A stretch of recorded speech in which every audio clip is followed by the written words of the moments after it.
really are so many things that I love about this job. I'm one of those people who I really do feel lucky. I feel blessed to have the ability to do what I'm good at for a living. And not a lot of people can say that. I've been given many gifts in this life. I've been given many talents and strengths. And I love the fact that I get to use those for good, to help people. One of the hard things about being a lawyer is just how intellectually demanding it is. It's always in the back of your mind. I'm always thinking about cases. It can be emotionally draining because you come to care about your clients. Whether you're representing a business or whether you're representing an individual, there's always people involved. And you get to know your clients. You become friends with your clients. You care about them. You care about their business. You care about wanting them to succeed and wanting justice for them. Judges look at every aspect of the written product submitted. Whether it's an email or a brief to the court or a letter to the client, it not only has to be right, but it has to look good, it has to look clean, it has to look precise.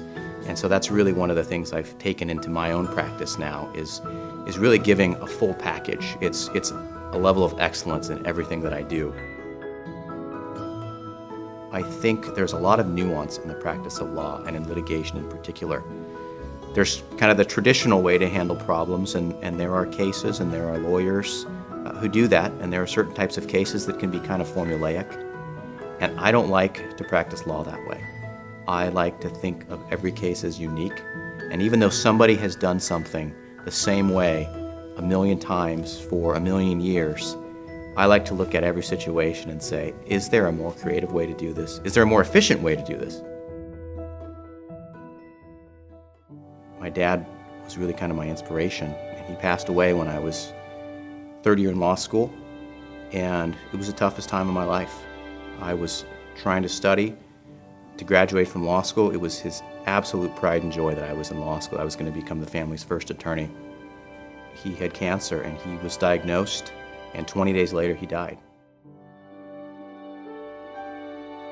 But again, my dad was the inspiration. I remember taking a picture of my dad and a note that he had written while he was in the hospital, asking me to take care of my mom. Those two things would be there, and I would use those when I would study. Anytime I wanted to quit, kept me going, and I went and took the bar with his memory in mind and passed the first time. It's hard to understate the significance of losing your father at such a young age and at such a critical age in your life. And now as a dad of 3 boys, recognizing how important it is to not only have kids and be a dad, but to be an involved dad, to pour into them, to teach them, to train them, to be men of integrity, to be men of character. And so having that gap has been tough when you lose somebody who means that much to you. But I think, as with just about any negative that happens in life, with any tragedy, there are lessons from it, and there's good. There's good that can be brought about those bad things, and I have learned a lot of those lessons. And it shaped me to be the type of lawyer I am, and the type of father and the type of husband I am, because you never know how long you have to make an impact.